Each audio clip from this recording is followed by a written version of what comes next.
Hey guys, sup, Rudy here for the Yu-Gi-Oh! with a guide to your side on Qliphort.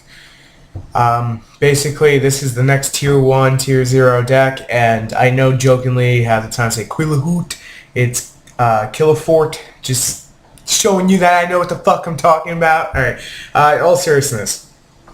I've been putting guides to your side off for a little while. Stock market won't be out tonight just because I want to get this out to you guys faster, and I feel this is going to be more helpful. Because I keep getting asked, I want to do this. So not only are we going to focus on cards or we're going to side against them, we're going to focus on cards they're going to use against what you're going to side.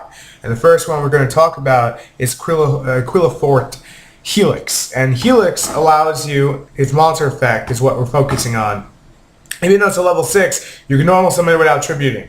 And then if this card's normal summon, or is special summon, its level becomes 4, its original attack becomes 1800, and this card, as normal summon said, is unaffected by activated cards from any monster whose original level or rank is lower than this card's current level. If this card's tributed, you can target one spell or trap on the field and destroy that.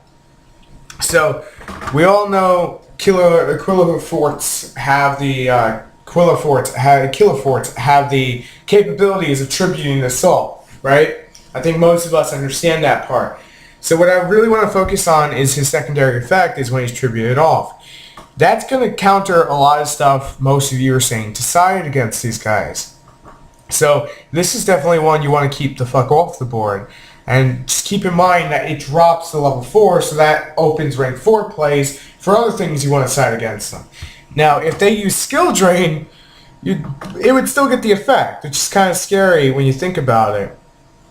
But it would come out as level 4 and be unaffected. So that's something to keep in mind, and we're going to go over that real quick. So if you want to side something like Anti-Spell Fragrance, this is what they're going to do to counter it. They're going to use this, or they're going to use Mystical Space Typhoon. Mystical Space Typhoon works great against them too, because when they have Tool, I have Tool over here somewhere, when they have Tool and they pay the 800 to use the effect, he's a vanilla monster, hence this text here, just saying he's like vanilla.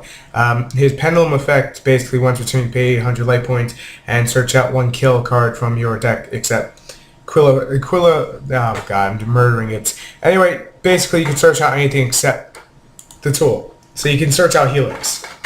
And from Helix, you can special it via pendulum, tribute off, kill back row.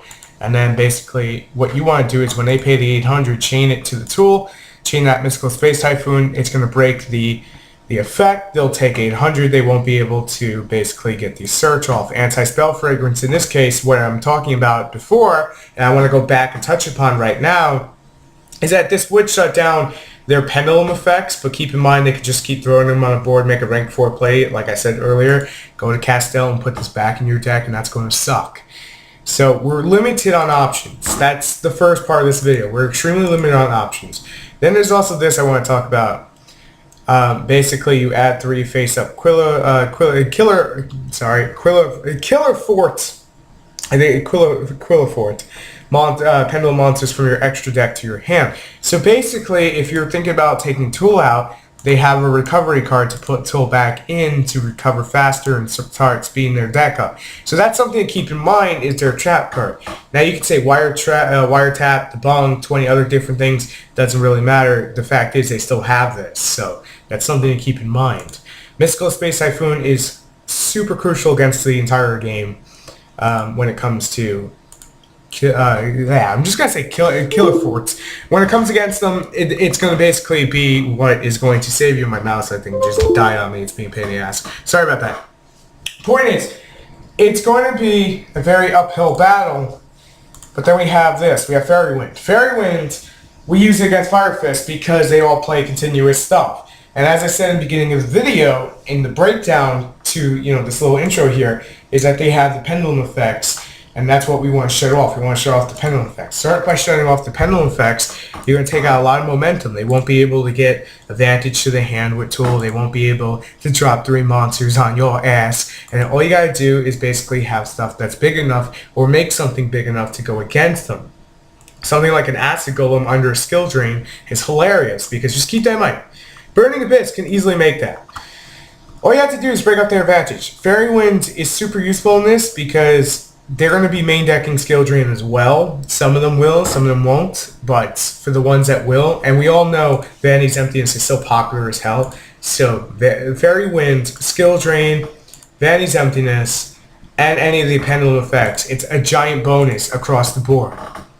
And this isn't the only deck that, Fairy Wind's going to help you against. Anything that's going to side Skill Drain or Vanity's Emptiness against you is going to get a big benefit. God. Sucking it. Side note, if you're playing Malefics, you have a great matchup against this deck because most of your Malefics come out 3,000-4,000 beat sticks and you really don't have to worry about jack shit because Skill Drain doesn't hurt you. You can side Fairy Wind against them and they take massive damage, and you just gotta keep in mind that it destroys all face-up spells and traps. Because that's something to keep in mind. You're going to have to think about that when you play Fairy Wind, but it is pretty much the best option right now to play against them across the board for every deck that is out there that you guys could play. Skill Drain, though, is going to be one thing you have to focus on during the game, because if they get Skill Drain up and they have, say, they're giant 24, 28, 3,000 beaters, you're in trouble with Skill Drain. You're in trouble. Very, very much in trouble. Evil Swarm Ophion still proves to be that much stronger in the meta when it comes to it. And they do, I know Evil Swarms have their, Forbidden Lance, most people would say it. But Skill Drain's still a threat against this. So that's something to keep in mind if you're thinking about playing Evil Swarms against them. Malefics still have the best matchup. Then there's my best friend, Mistake. Mistake allows you to slow that down, but again, it's vulnerable to Helix, MST, and I believe Fairy Wind. So that's something to keep in mind, because they could just play Fairy Wind to go against the mirror match, and if they know you're basically playing Mistake, they could just shut it off, and they already have their searches, and you're going to lose out. So that's something to keep in mind. But Mistake is still a great option. And you can get these for pretty cheap. So for the budget players, this and Fairy Wind are both super cheap. There's one I want to talk about from Tech Tuesday. You guys may remember is Change Spell. It does work against these guys. When they play the tool and they go for the 800, you basically play Change Spell and you're like, haha, I get rid of the other two. And now all I got to do is the MST, the last one. So that still kind of sucks, but it's still a thing.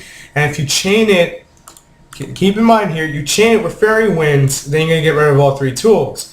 But like I said in the beginning of the video, one main problem with that theory is that this exists. And I'm not saying that they're going to directly play it right away, but you never know. And they can play it is the fact. So that always has to be in the back of your mind if you're playing something like Change the Spell. But still a great option. System Down is great because they're all machines, most of them. Just to prove a fact, machine. Just to prove a fact, machine. So System Down and Cyber Dragon are both great options to go against it. Cyber Dragon's a Chimera tech. Vanity's Emptiness works nicely against them, but again, Giant Beaters are going to use it against you, as I said earlier in the video, so Fairy Winds counter it. Darkfall is another great option because it's not vulnerable to Fairy Wind, it's only vulnerable to MST and the Helix. So Darkfall is a great option. And when your opponent would special summon 2 or more face-up monsters at the same time, you send those monsters to the graveyard and then send all monsters in your opponent's hand and deck to the graveyard that have the same name as monsters sent from the graveyard by this effect. So they'll get it on top of their extra deck and they can Pendulum Summon again, hence why a good follow-up is Fairy Wind to this play. But Darkfall is a great option. It can be ran in 3s, it's not limited. And just for those who are going to be wondering what sets they are from, let's pull that up real quick. Star Strike Blast as always, and Duelist League 16. So that's another one I should have said in the things that Konami could have made better with Legendary Collection, the top 5. It should have been, I should have mentioned that too. Darkfall would have been fucking great to have in there. But back on track. To finish wrapping up this video, Darkfall is great against them because you're going to, just saying, they go to Special Helix. And you chain Darkfall, it's going to get rid of all 3 Helixes, which basically now frees up your Vanity's Emptiness, your Skill Drain, or your, whatever continuous, say, Mistake, or Anti-Spell Fragrance, and all you got to worry about is MST. So that is something to keep in mind about Darkfall. It's a great option. And then there's Curse Seal, the Forbidden Spell, which is always great. You discard 1 spell card, negate the activation of a spell card, and destroy it. This works really good if you're playing Shaddolls. Is Shaddolls can float and get the Shaddoll fusion back, so it kind of works itself out, kind of. But I'm going to leave it at that. Make sure to rate, comment, and subscribe. Let me know what you think about all these different options and how you thought about the analysis. Was it good enough for you, or is there something else I can do to improve this still? Finally, one thing I want to mention is I have 2 more Guide to Your Sides coming out in the next few days, because I'm doing these back-to-back on different decks that you guys have been requesting for quite a while, and I've been putting off for obvious reasons. So I'm only putting stock market off for a day just so I can get these videos out to you guys, because these have been asked for a while, and I'm just trying to get caught up. So thank you guys for the continued support, and as always, thanks for watching. I'll see you in the next video. I'm ready for the Yu-Gi-Oh! Council.